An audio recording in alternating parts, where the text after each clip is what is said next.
Can I be real with y'all for a second? I've been saying I want more out of my life, but if I'm being honest, I haven't been moving like it. And I know I'm not the only one because how many times have you said, I'm starting tomorrow? This is my week. I'm locking in this time. And then a few days later, you're right back in the same habits, same routine, same excuses, same cycle. And at some point, you start questioning yourself like, why can't I just stay consistent? And I used to think that too. But the truth is, it's not even about discipline. It's a lot deeper than that. So let's get into it. Most people don't actually have a discipline problem, they have a trust problem. Because think of it like this: you set goals when you're motivated, you make promises when you're all inspired, and you create plans when you feel like your best self. But your life isn't lived in that version of you. You're usually living in the tired version, the stressed out one, the one that just got off work, or usually the one that just doesn't feel like doing anything. And that version is the one that's making your real decisions.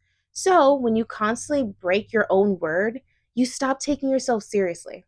And that shows up in ways that you don't even realize. You hesitate more, you second guess yourself, and you don't usually fully commit to things anymore. And instead, you start expecting yourself to fall off. And that's dangerous because it's not about habits, it's about your identity. And honestly, I had to sit with that because for me, it wasn't just one area, it was everything. I gained weight because I kept eating the same way. I said I was going to work out, but then I wouldn't go. And then my confidence started to shift, and I could tell. Like even small things like not making eye contact, not speaking the same, not showing up the same. And what frustrated me the most was that I knew better. I knew exactly what I needed to change, but I wasn't doing it. And that type of disconnect is what really got to me and what can get to you because you're not just disappointed in yourself, now you're starting to question yourself. And that's even worse. So I had to stop looking at this like, I need more motivation or I need a better routine. I need to try harder. No, what I needed to do was rebuild trust with myself because if you don't trust yourself to follow through, there's no system that's going to save you. So, everything I'm about to say is what helped me start rebuilding that. It's not perfect, but is realistic. So, let's get into it. Now, one thing I had to fix was my expectations because I was setting goals based on my best days, not my actual real life. And that's why I kept failing. So instead, I created what I called minimum standards. This is just a version of like your routine that you can maintain even on your worst day. Let me be clear, not your best day, your worst. So instead of saying, I'm going to work out for an hour every day, I want you to ask yourself, what's the version of this I can do consistently no matter what? That might look like 10 to 15 minutes instead of an hour, or walking instead of a full workout. It's the same thing with work too. So 20 minutes of focused effort instead of waiting for a productive day. Because here's some truth for that ass. Consistency is built on your worst days, not your best ones. If your routine only works when everything is perfect, it's not a real routine, honey. The next shift for me was identity because habits don't stick if they don't align with who you believe you are. So I started using just a simple filter, which is, would the version of me I'm becoming do this? And I asked myself in real time, not in a journal, in the exact moment, especially in the moments when I felt like giving up or when I wanted to order something that I said I wasn't because I was on a diet.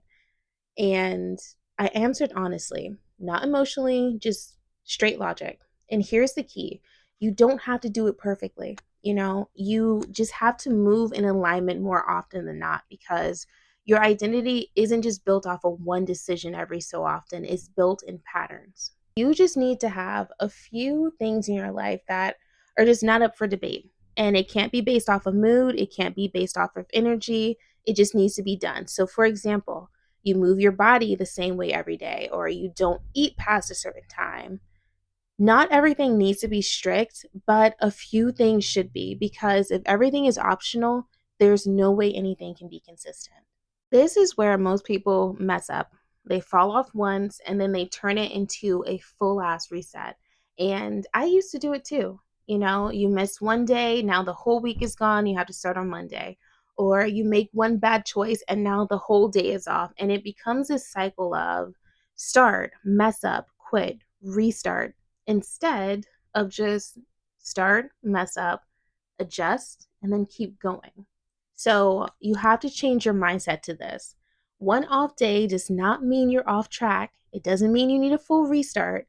You just need to keep pushing and pivot. The reason why is because discipline is not an aesthetic. It's not waking up at 5 a.m., it's not having a perfect routine, and it's damn sure not feeling motivated all the time. Your discipline is simple. It's doing what you said you were going to do when you don't feel like doing it. That's it. That's it. And most of your growth is going to come from those moments. It's not the easy ones, it's the hard ones that are going to shape you. Because at the end of the day, you don't become that version of you with everything going right. You become the version of you that you want in the moments where it would be easy to fall off and choose not to. So even if it's not perfect, even if it's not your best effort, or even if it's just a little bit, those small decisions, they compound over time, and that's what actually changes you. So, with that being said, this week, don't try to fix everything. Just pick one thing and follow through. That's it. That's all. And then just build from there. I'll see you guys in the next video.